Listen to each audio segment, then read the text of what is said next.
I want you to try a little thought experiment with me. It's a bit weird, so just stay with me here. Okay, I'm intrigued. Imagine, just for a second, that you aren't a biological organism. You're not a checklist of personality traits, not a zodiac sign, and definitely not your LinkedIn profile. Okay, I'm with you. So what am I? You are a city. And I don't mean a modern city, with sprawling suburbs and a Starbucks on every corner. No beltways. No beltways. Think, ancient.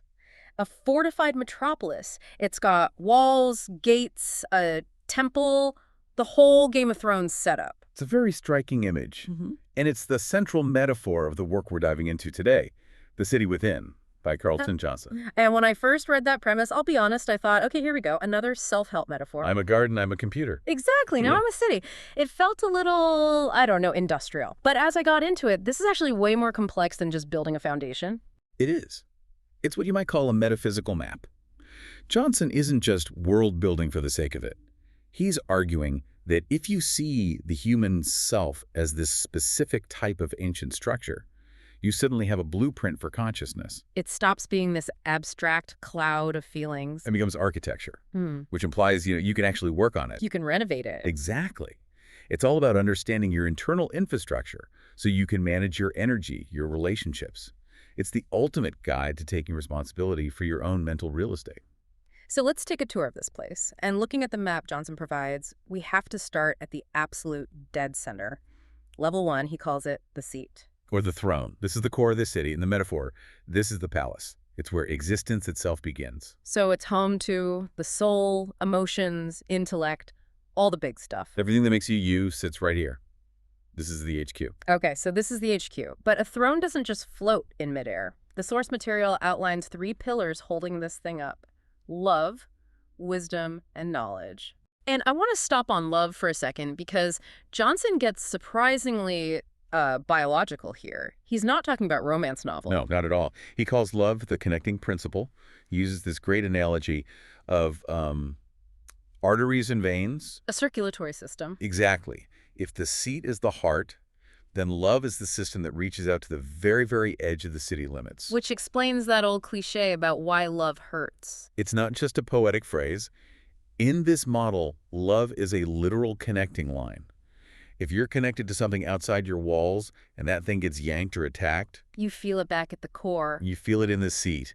That connection line, love, transmits the shock physically back to you. It's a live wire. That makes so much sense. Okay, so if love is the wiring, what's wisdom? Wisdom is the support, the foundation.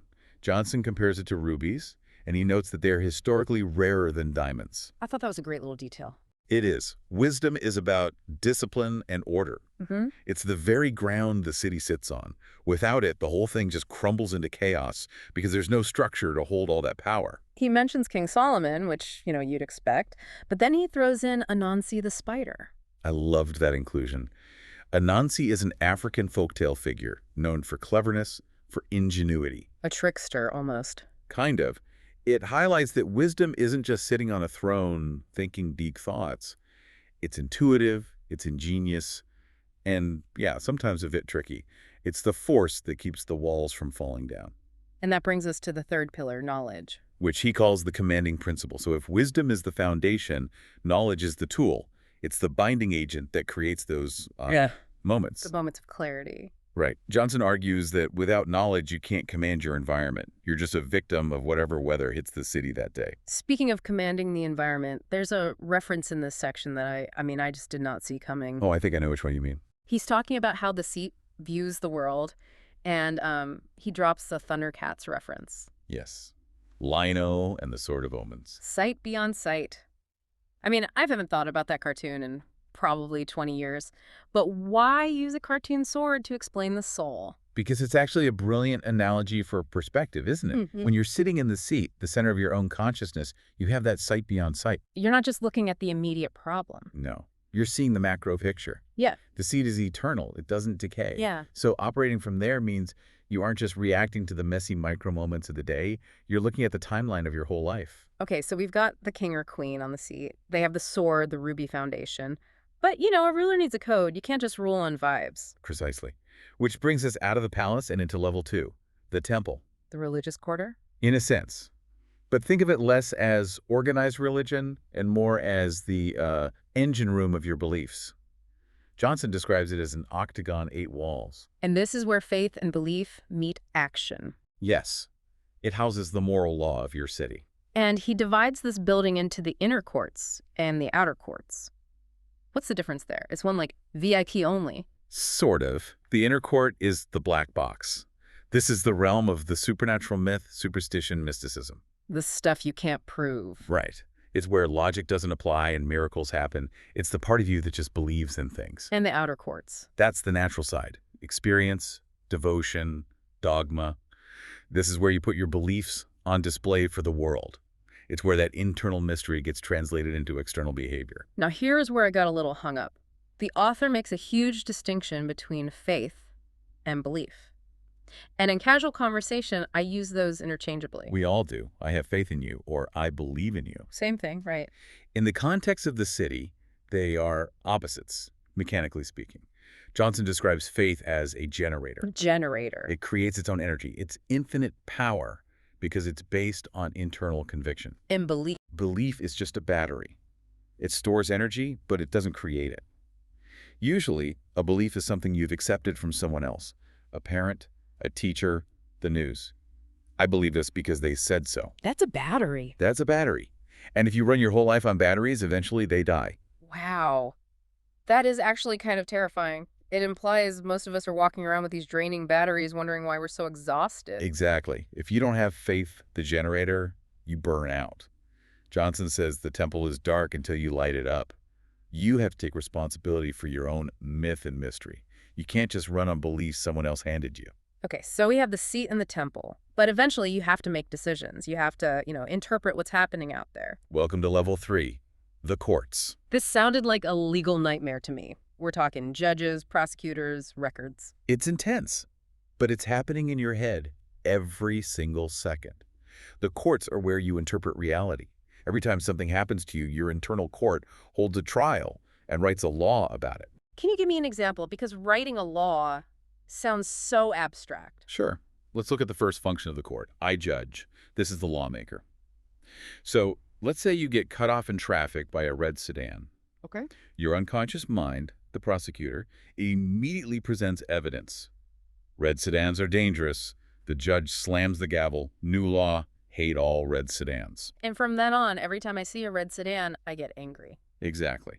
You're enforcing a law you wrote in a split second of anger. But the courts also handle negotiations with others. This is the I am judged function.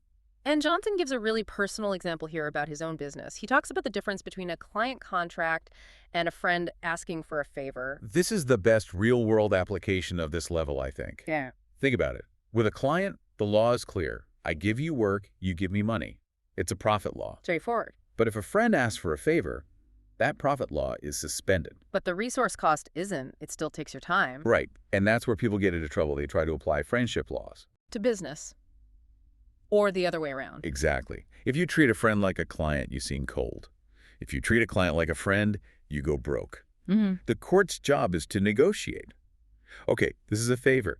We are suspending the law of profit, but we are invoking the law of time resource. It keeps the books balanced. Before we leave the courts, I have to ask about mercy versus judgment. I usually think of mercy as the nice option and judgment as the mean one. It's not about nice or mean. Johnson says they are two sides of the same coin. And here's the kicker. Both mercy and judgment presume guilt. Wait, really? Mercy presumes guilt. You can't have mercy on an innocent person. They don't need it. Mercy says, you are guilty, you messed up, but I'm going to allow you to self-correct without punishment. And judgment. Judgment says, you are guilty, and here is the consequence.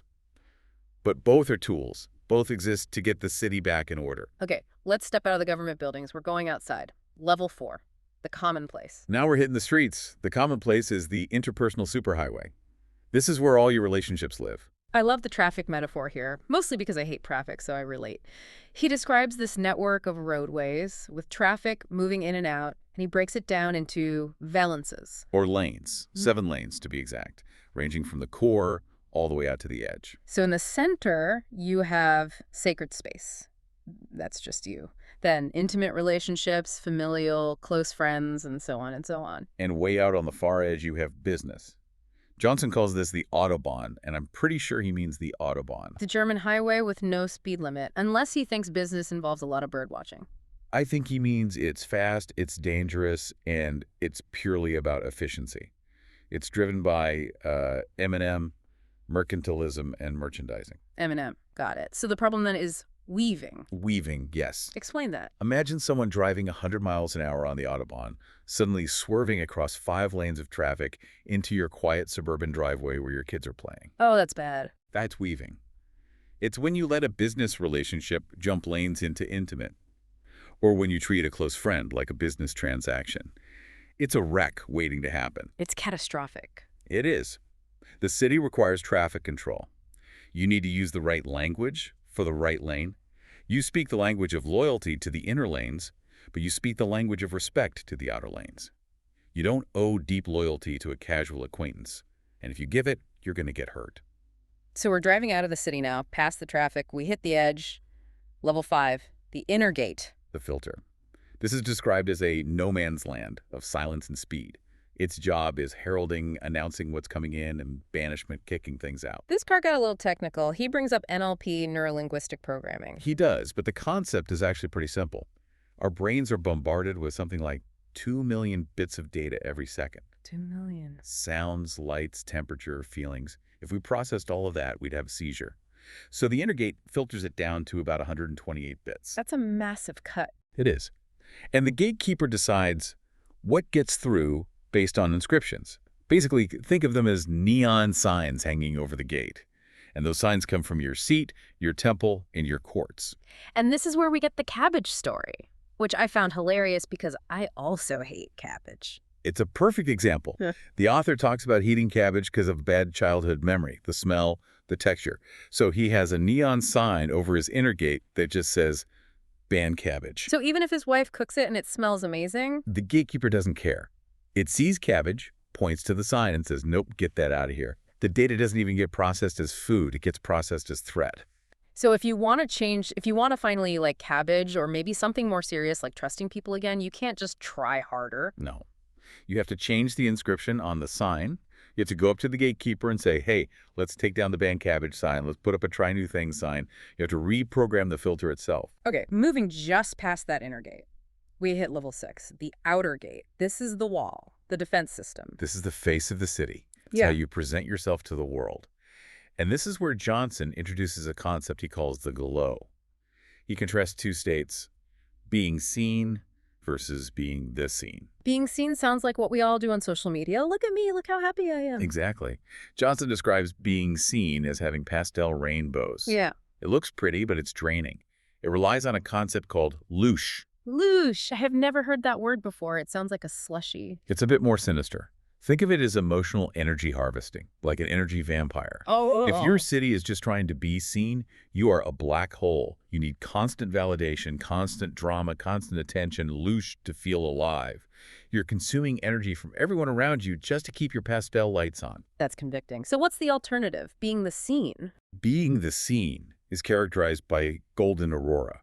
It's not about taking, it's about generating. This city is a place of restoration. People come to you and they feel better, not drained. You produce value. You are the scene where healing happens. And if we realize, uh-oh, I'm a loosh addict, I'm just trying to be seen, how do we fix it? He throws 3 T's at us. Transformation, transmutation, and transmogrification. I feel like transmogrification is something Calvin and Hobbes invented. It's a real word. Transformation is surface change, new clothes, new haircut. Transmutation is deeper, changing your mind, your attitude. But transmogrification is the end goal. It's a total structural change. You aren't just a vampire with better teeth. You've become a sun. You generate your own light. You generate your own light. Finally, we step outside the walls entirely. Level 7, the camp. The camp is the wild lands, the area immediately outside the city where transient visitors live. And Johnson describes 4 types of visitors, the emissaries, that come from this camp. He calls them the 4 horsemen. And honestly, 3 of them sound awful. They do sound scary. You have missionaries who bring good news, that's fine. But then you have mercenaries, marauders, and miracle makers. Let's talk about the bad guys, mercenaries and marauders. Why would I want them camping outside my city? Well, look at the definitions. Mercenaries raze, R-A-Z-E, they cut things down. But sometimes you need that. Johnson argues that mercenaries also raise RAISE destruction to kill off things that aren't working. So like pruning. It's necessary pruning. Maybe you have a bad habit or a toxic relationship or a belief that is rotting your city from the inside. The mercenary comes in and kills it. It hurts, but it's necessary. Okay, I can see that. But marauders, they're just thieves. They are scavengers. They steal. But Johnson flips the perspective here beautifully. He says marauders till the soil. Imagine the ground around your city is hard and dry because you've been stuck in your ways for years. Nothing new can grow. Nothing. The marauder comes in, raids your comfort zone, and tears everything up. They break the ground. They prepare the soil for the harvest. Exactly. Without that disruption, nothing new can grow. And that leads to the fourth visitor, the miracle makers. The suddenly moments, the breakthroughs. But here's the profound lesson of the camp. You usually can't get the miracle maker until you've dealt with the mercenary and the marauder. So it's about gratitude. It is. Yeah. If you look at a difficult person in your life, a marauder, and you just get bitter, you miss the point. But if you look at them with gratitude and say, you are tilling my soil, you are preparing me for something new, then you take the power back. You control the camp. Wow. Okay. That changes how I look at my bad days. It should. So we've done it. We started at the seat, checked the pillars, walked through the temple, held court, dodged traffic, filtered through the gates, and ended up in the camp. It's a massive journey. And it feels like a lot to manage. It is. But that's the whole point. The city metaphor isn't just a fun map to look at. It's an instruction manual. You are the architect. You are the judge. You are the gatekeeper. Meaning, if there's trash in the streets, I can't blame the neighboring city. Nope. You have to fix the potholes in the common place. You have to change the neon signs on the inner gate. You have to stop charging your batteries and start running your own generator. It empowers you to take ownership. So as we wrap up this deep dive into the city within, we want to leave you with a final thought to chew on. It comes from the book's epilogue, where Johnson talks about the 3 C's. Consciousness, community, and control. Since you are the city, here are the questions you need to ask yourself today. How are you managing your consciousness, your internal self? How are you managing your community, your traffic, and trade with others? And most importantly, how are you exercising control? That doesn't mean controlling other people. That's not your job. It means controlling who you let in your gates and what you let out. Are you a city that is just desperate to be seen, sucking up all the energy in the room? Or are you the scene, a fortress of wisdom where people can come to find rest? That's the challenge. Build a city worth living in. Thanks for taking the tour with us. Hard hats off. We'll catch you on the next deep dive.